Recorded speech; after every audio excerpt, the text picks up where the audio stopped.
Hi, I'm Tom Kerr, editor of Truth and Plenty, and spring's around the corner, so you may be thinking of growing some of your own groceries this year.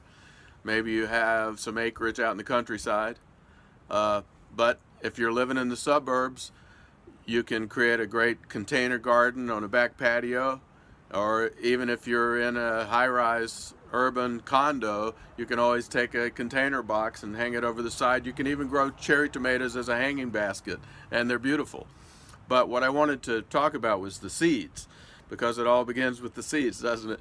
And if you want to acquire heirloom seeds, one of the great ways to do this is from companies that specialize in selling these non-GMO seeds that haven't been contaminated with built-in pesticides. They're not protected by a patent like the seeds that come from Monsanto and a lot of these big seed companies that are trying to, what happens is you plant their seeds, and then next year after your harvest you may save those seeds and plant them again next year, and they're not going to be viable plants, because that's the reason. I mean, they say that they're genetically modifying these seeds for our health and safety. Mostly they're doing it so that year after year we'll have to come back to them and buy new seeds, and that wasn't always the case. So with heirloom seeds, you're planting seeds that were derived from these original seeds that were in their natural condition.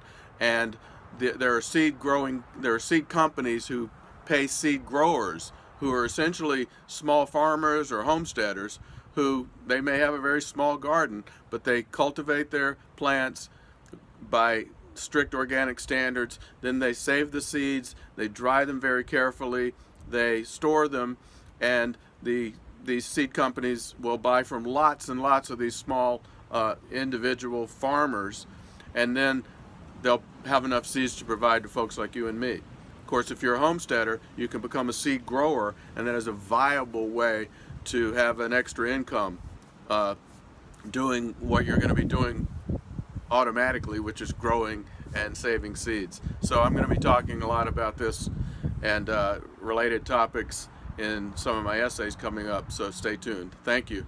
Happy growing.